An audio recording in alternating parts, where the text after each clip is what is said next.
दर्यापूर येथे तालुका व शहर काँग्रेस कमिटीच्या वतीने केंद्र व राज्य सरकारच्या वाढत्या महागाई विरोधात अनोखे आंदोलन करण्यात आले।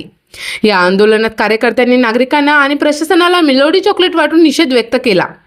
यावेळी अमरावती लोकसभा मतदारसंघाचे खासदार बळवंत वानखडे यांच्या नेतृत्वाखाली आंदोलन पार पडले। खासदार वानखडे यांनी तहसीलदार रवींद्र कांडजे यांना मेलोडी चॉकलेट देत निवेदन सादर केले आणि वाढत्या महागाईबाबत केंद्र सरकारच्या धोरणांवर टीका केली।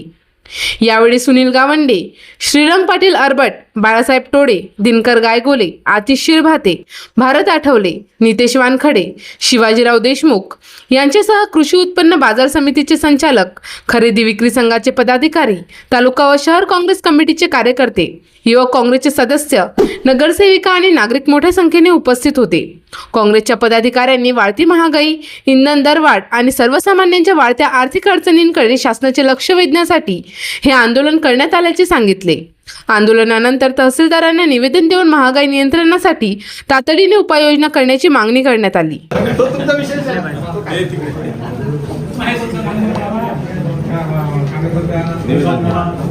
हो